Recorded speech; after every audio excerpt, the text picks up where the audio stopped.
We can see that the gold this week started with a gap. The gap was open here where the price has closed below this area of support below 4105.86. On the Monday, the price formed a strong bearish candle going all the way down, making another bearish breakout below 4021.78, and then the price continued to lose its value also on the next days. During the next days, the price could not manage to go up and down. We can see the price was jumping between these two support and the resistance levels. And on the Tuesday, the price formed a strong bullish candle, again reaching this area of resistance, not managing to make a bullish breakout above. And we can see the Friday has formed a bearish candle, a small one, which is just showing a retrace below this area of resistance. The weekly time frame shows us that we have a bearish candle formed right here with a large wick on the lower side, small wick on the upper side.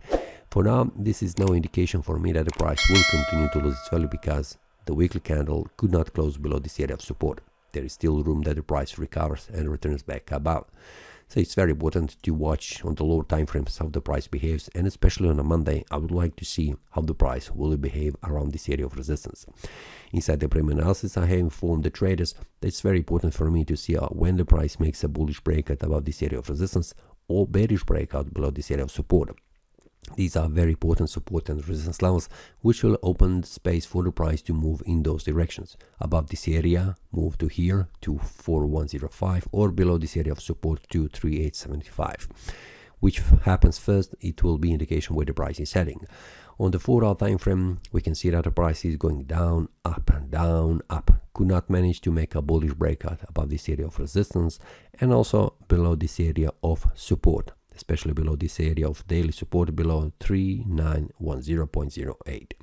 So it's very important to see how the price will behave on a Monday. Will there be any bullish or bearish breakouts? So feel free to check the premium analysis link. It will be below in the description. Join other traders to receive during these updates during the week. How the price behaves, is there any bullish or bearish breakouts, and also what is the direction for the price. For now, that's all for this week. See you next time and happy trading. That is all from today's analysis. I hope you enjoyed. If you have any question, feel free to leave a comment. If you like the analysis, click the like button and subscribe. See you next time and a happy trading.